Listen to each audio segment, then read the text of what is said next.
मागच्या व्हिडिओमध्ये आपण रविग्रहाची उपासना पाहिली. आता ह्या व्हिडिओमध्ये मी तुम्हाला चंद्राची उपासना कशी करायची हे सांगतो की चंद्र हा ग्रह आपला मनाचा कारक आहे. ज्योतिषशास्त्रामध्ये चंद्र हा ग्रहाला फार महत्त्व दिलेले. आपल्याला कुठल्याही कामाला चंद्रबळ हे खूप आवश्यक असतं. चंद्रबळ असतं तर आपल्या कामात आपल्याला यश मिळतं. परत आपल्या चंद्र कुंडलीमध्ये जर दूषित असेल तर मग आपली मनस्थिती ही द्विधा मनस्थिती राहते. मनात कायम नकारात्मक विचार येतात. त्यामुळे चंद्राची उपासना आपण कशी करावी तर चंद्राचा उपासनेचा काल हा संध्याकाळानंतर पण चंद्रोदयानंतर असतो. तर चंद्रोदय झाल्यानंतर चंद्राला जसं आपण सूर्याला अर्घ्य देतो तसं चंद्राला पण पाण्याचं आणि दुधाचं अर्घ्य दिलं पाहिजे. आणि ते अर्घ्य देताना ओम सोम सोमाय नमः हा चंद्राचा जप आहे.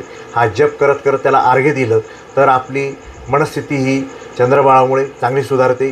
चंद्राची आपल्यावर कृपा होते. चंद्राला प्रार्थना करायची, हे चंद्रदेवता माझी मनस्थिती चांगली असू दे, मला प्रत्येक कामामध्ये मला यश मिळू दे, माझं मनातील सर्व नकारात्मक विचार दूर कर, माझ्या मनामध्ये जे दूषित विचार येतात ते दूर कर आणि माझ्यावर कृपा कर, मानसिक शांती मला लाभू दे, रात्री शांत झोप लागू दे.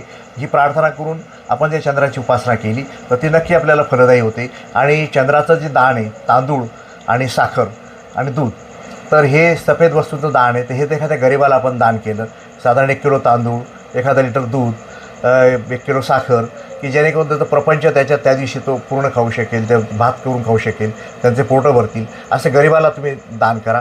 त्याच्याने चंद्राच्या अधिक कृपा आपल्याला होते. आणि चंद्राच्या याच्यासाठी ओम सोम सोमाय नमः हा मंत्र मी मगाशी सांगितलं आहे, त्याचा जप तुम्ही 1 माळ करा, 5 माळा करा, 11 माळी करा, पण सूर्यास्तानंतर म्हणजे चंद्रोदय झाल्यानंतर करा. तर ही जर उपासना चंद्राची केली तर आपल्या कुंडलीमधील ग्रह हा चंद्रग्रह आपला चांगला आपल्याला फळ देतो आणि आपल्याला स्वास्थ्य देतो. श्री स्वामी समर्थ.